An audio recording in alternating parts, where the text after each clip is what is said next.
কারবালার প্রান্তরে ইমাম হুসেন রাদিয়াল্লাহু তাআলা আনহু আপনাকে আমাকে কি শিখে গেছেন, কারণ আমরা জানি ইমাম হুসেন রাদিয়াল্লাহু তাআলা ছিলেন হক এবং ইয়াজিদ ছিল বাতিল। ইমাম হুসেন ছিল সত্য, ইয়াজিদ ছিল মিথ্যা। ইমাম হুসেন ছিল মুমিন, ইয়াজিদ ছিল মুনাফিক। ইমাম হুসেন ছিল জান্নাতের সরদার আর ইয়াজিদ ছিল জাহান্নামী। কেমন সরদার? দুনিয়ার মধ্যে আমরা দেখি মেম্বার বলেন, চেয়ারম্যান বলেন, এমপি বলেন, আপনার যাই কিছু বলেন, তাদের ক্ষমতা 10 বছর, 5 বছর, 15 বছর। কথা বলুন ঠিক না বেঠিক? আমার নবী বলেন, হ্যাঁ দুনিয়ার মানুষ, ইমাম হাসান এবং হুসাইন এমন একজন মন্ত্রী, এমন একজন ক্ষমতাবান যে ইমাম হাসান এবং হুসাইনকে এমন পাওয়ার দিয়েছি, জান্নাতের মধ্যে কোটি কোটি যুবকদের সরদার আমি রাসূল পাক ঘোষণা করে দিলাম। শুধু 1 বছর নয়, 2 বছর নয়, আবাদুল আবাদ পর্যন্ত জান্নাতের সরদার আমি তাদেরকে বানিয়ে দিলাম। জুড়ে আল্লাহু আকবার, তাকবীর, রিসালাত, হায়দারি, গাউসিয়া, সোহাদে কারবালা, জিন্দাবাদ জিন্দাবাদ জিন্দাবাদ। কারবালার প্রান্তরে আমার রাসূল পাকের আওলাদ ইমাম হুসেনের বিরুদ্ধে যারা ছিল, তারা ছিল মুনাফিক, তারা ছিল ইহুদি, তারা ছিল নাসারা, তারা ছিল ওয়াহাবি, তারা ছিল লামাদাবি। কথা বলুন ঠিক না বেঠিক? আমাদের এলাকার মধ্যে, বাংলাদেশের মধ্যে দেখা যায় যখন আমরা ঈদে মিলাদুন নবী পালন করি, জুসনে জুলুস পালন করি, মুহররম পালন করি, বর্তমান সমাজের মধ্যে ইয়াজিদের গোষ্ঠী আছে কি আছে না? মাথায় টুপি আছে কি আছে না? মুখে দাড়ি আছে কি আছে না? যখন আমরা ইমাম হাসান এবং হুসেনকে মুহাব্বত করে যখন আমরা জারি গাই, শান গাই, জশ্নে জুলুসে যখন আমরা ঈদে মিলাদুন নবী পালন করি, তখন এদের দল দেখা যায় তারা আমাদেরকে বেদাতের ফতোয়া দেয়, অনেক ফতোয়া দেয়। যেমনি ভাবে ইমাম হুসেন রাদিয়াল্লাহু তাআলাকে যখন কারবালার প্রান্তরের মধ্যে ইবনে জিহাদের মাধ্যমে শহীদ করা হয়েছিল, তখন তারা বলেছিল তারা নাকি হক পথে আছে, সঠিক পথে আছে, ইমাম হুসেন নাকি বেঠিক পথে আছে। বর্তমান সমাজের মধ্যে দেখা যায় আমরা যারা আহলে সুন্নাত ওয়াল জামাতের মতদর্শ আছি, ঈদে মিলাদুন নবী পালন করি, মুহররম পালন করি, আমাদেরকে তারা বলে আমরা নাকি বেঠিক পথে আছি, তারা সঠিক পথে আছে। বুঝা গেল তারা যেই দল, এই ইয়াজিদের সেই দল। কথা বলুন ঠিক না বেঠিক? এই জন্য আমরা বলি তাদের নামাজ রোজা সবকিছু চুলার ভিতরে। কথা বলুন ঠিক না বেঠিক? আমি কিন্তু প্রায় জায়গায় একটা গান গাই, ওরে পিতা যাবে নামাজ রোজা, জাহান্নামের রাস্তা সোজা, যাই না হাদিস মানিতে পারলে না ওয়াহাবি মাওলানা, তোমার বালা সবটা কেমনে করলা কানা। কথা বলুন ঠিক না বেঠিক? আমাদের আশিক যারা আছে আমরা ওয়াজ বলে সামনে সবকিছু। কথা বলুন ঠিক না বেঠিক? ওরে পিতা যাবে নামাজ রোজা, জাহান্নামের রাস্তা সোজা, যাই না হাদিস মানিতে পারলা না সরার মাওলানা, তোমার বালা সবটা কেমনে করলা কানা। আল্লাহু আকবার বলেন না? হাদিস আছে বিস্তারিত, হুজুরি কলম ব্যতীত, পশ্চিম কালে জান্নাত তোরা পাবি না। কথা বলুন ঠিক না বেঠিক? ইমাম হুসেন রাদিয়াল্লাহু তাআলাকে যারা শহীদ করেছিল, শামে কারবালার মধ্যে এসেছে, তারা কোরআনের হাফেজ ছিল, তারা আলেম ছিল, মুফতি ছিল, মুখের মধ্যে দাড়ি ছিল, মাথার মধ্যে পাগড়ি ছিল। এখন যখন আমরা ঈদে মিলাদুন নবী পালন করি, মুহররম যখন আমরা পালন করি, যারা ফতোয়া দেয় তাদের মুখে দাড়ি, তাদের মাথায় পাগড়ি, বোঝা গেল তারাও ইয়াজিদের বংশধর। কথা বলুন ঠিক না বেঠিক? যত ফতোয়া আসুক না কেন, আমরা আহলে বায়তের মুহাব্বত আমরা ছাড়বো না, কারণ আমার আল্লাহ আহলে বায়তকে পবিত্র করে দিয়েছেন। আমার নবী বলেছেন যারা আহলে বায়তকে মুহাব্বত করবে, ভালোবাসবে, নিঃসন্দেহে আমি তাদেরকে জান্নাতের মধ্যে সহায়তা করব। সুবহানাল্লাহু আকবার। নারে তাকবীর, নারে তাকবীর, নারে রিসালাত, নারে রিসালাত। আমরা আহলে বায়তকে মুহাব্বত করতে চাই কি চাই না? আহলে বায়তকে মুহাব্বত করতে গেলে আর আমাদের ঈমান স্ট্রং করতে গেলে আমাদের পীর মুর্শিদের কদমে যাইতে হবে। কথা বলুন ঠিক না বেঠিক? আপনি চিন্তা করে দেখেন,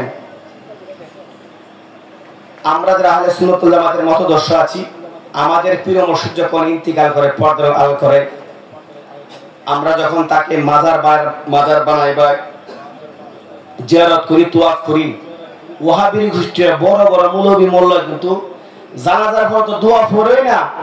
আমার মনে হয় না 10 বছর একবার কবর জিয়ারত পায়। কথা বল ঠিক না বেঠিক?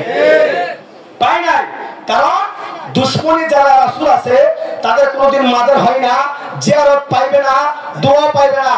আমরা যারা নামাজ কম হইতে পারে, আখলাক কম হইতে পারে, আমল কম হইতে পারে, আশিকে রাসূল যখন ইন্তিকাল করে জানাজার নামাজের পরে দোয়া পাই, কবর জিয়ারত পাই, তার জন্য দোয়া শ্রদ্ধা করা হয়। কারণ আহলে সুন্নাত ওয়াল জামাতের মতাদর্শ যারা আছে, রাসূল পাকের প্রেমিক যারা আছে, দুনিয়াতে দোয়া পায়, আখিরাতে তাদের কোনো শান্তি আছে। কথা বলুন ঠিক না বেঠিক?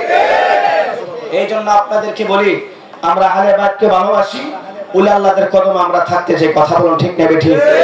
যত বড় আলেম হোক না কেন, যত বড় পীর মাশায়েখ হোক না কেন, যদি পীরের কদমে না যায় সে কোনোদিন পরিপূর্ণ ঈমানদার হতে পারে না।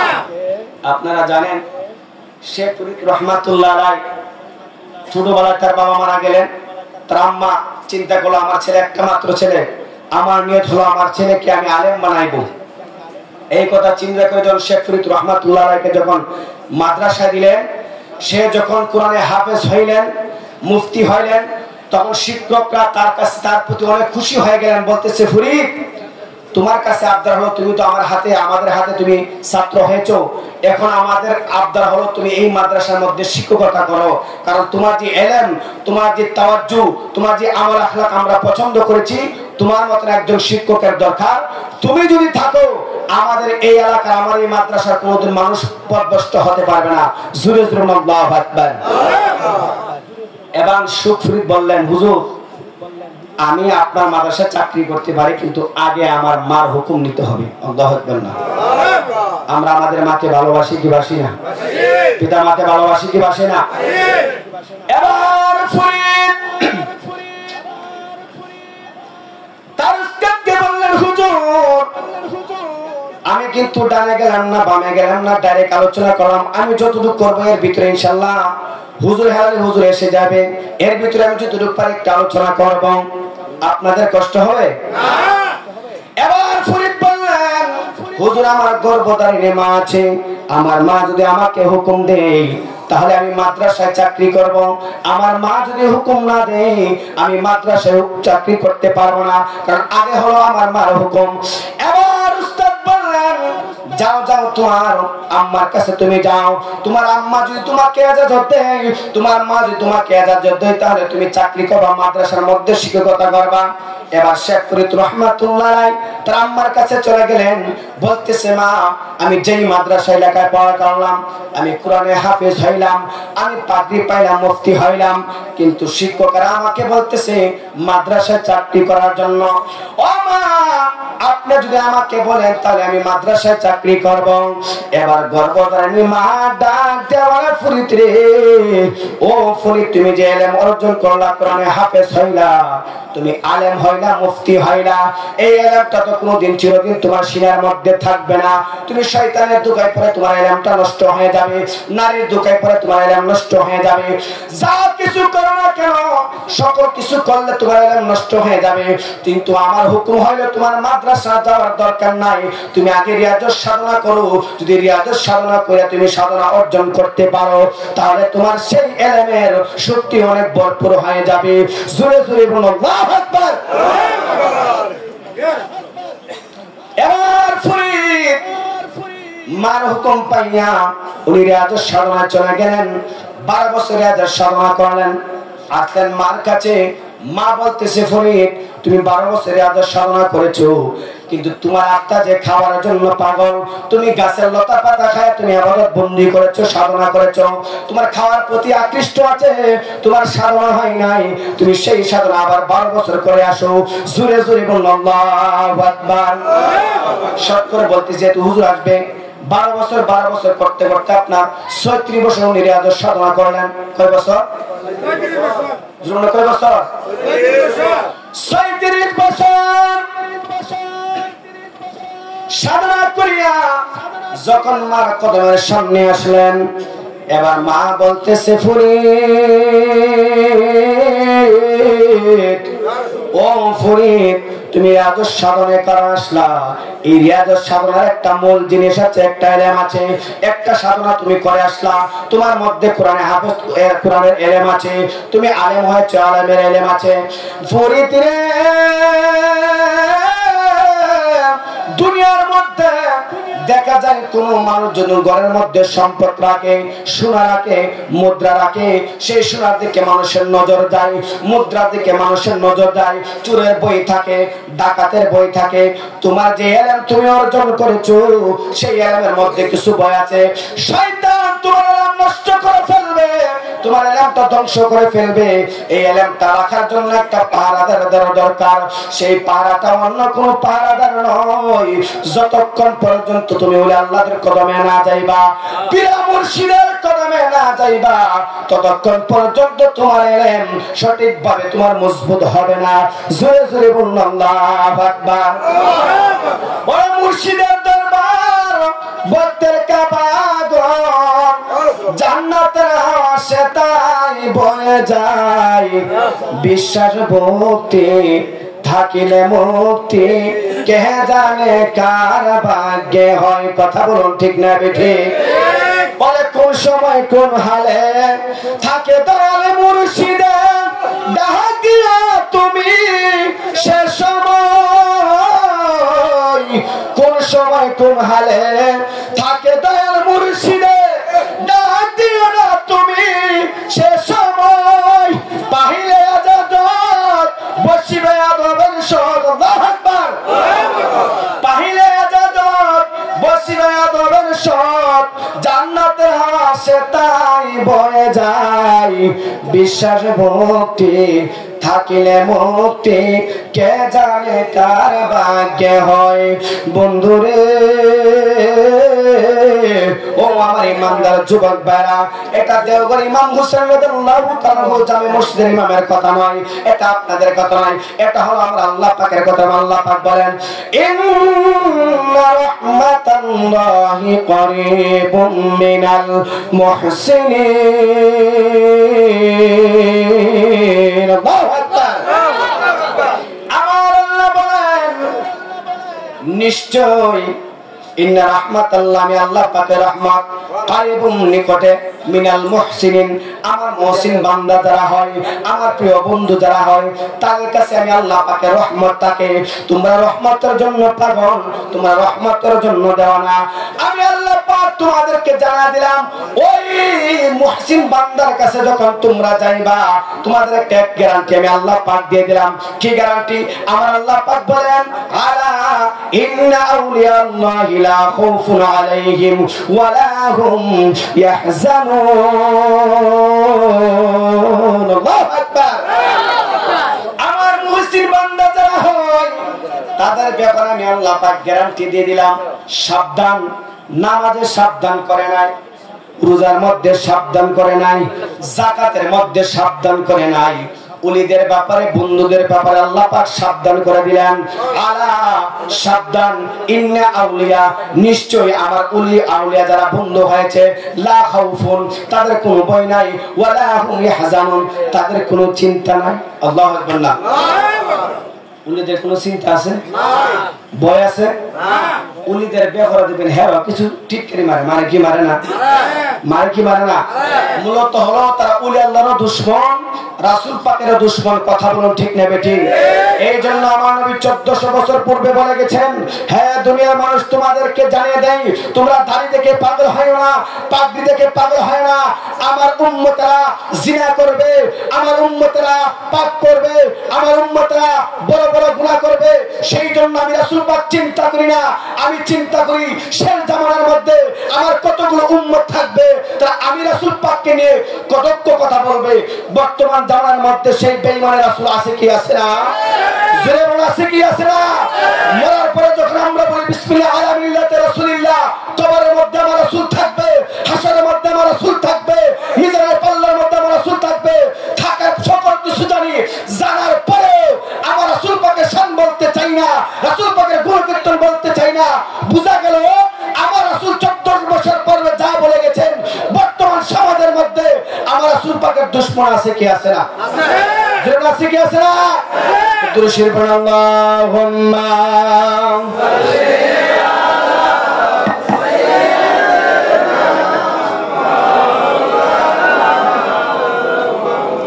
মাদু আলা আলি সাইয়্যিদিনা মাওলানা মুহাম্মদ। এবার যখন নারে তাকবীর আল্লাহু আকবার নারে রিসালাত ইয়া রাসূলুল্লাহ হযরত মাওলানা মুশাররফ আলী সাহেবের আগমন শুভেচ্ছার স্বাগতম আলী সাহেবের আগমন শুভেচ্ছার স্বাগতম এই মাহফিলের পক্ষ হইতে লাল গোলাপ শুভেচ্ছা দেওঘরের পক্ষ থেকে লাল গোলাপ শুভেচ্ছা নারে তাকবীর আল্লাহু আকবার নারে রিসালাত ইয়া রাসূলুল্লাহ আহলে সুন্নাত ওয়াল জামাত জিন্দাবাদ জিন্দাবাদ প্রধান অতিথির আগমন শুভেচ্ছার স্বাগতম এই মাহফিলের পক্ষ থেকে লাল গোলাপ শুভেচ্ছা এই মাহফিলের পক্ষ থেকে লাল গোলাপ শুভেচ্ছা সবাই বলি মারহাবা মারহাবা আরেকটু ইয়া রাসূলুল্লাহ ইয়া রাসূলুল্লাহ মুহাব্বত বলি ইয়া হাবিবাল্লাহ ইয়া হাবিবাল্লাহ আমরা ওলি আল্লাহর কদমে যাইতে চাই কি চাই না চাই জীবন চাই কি চাই না চাই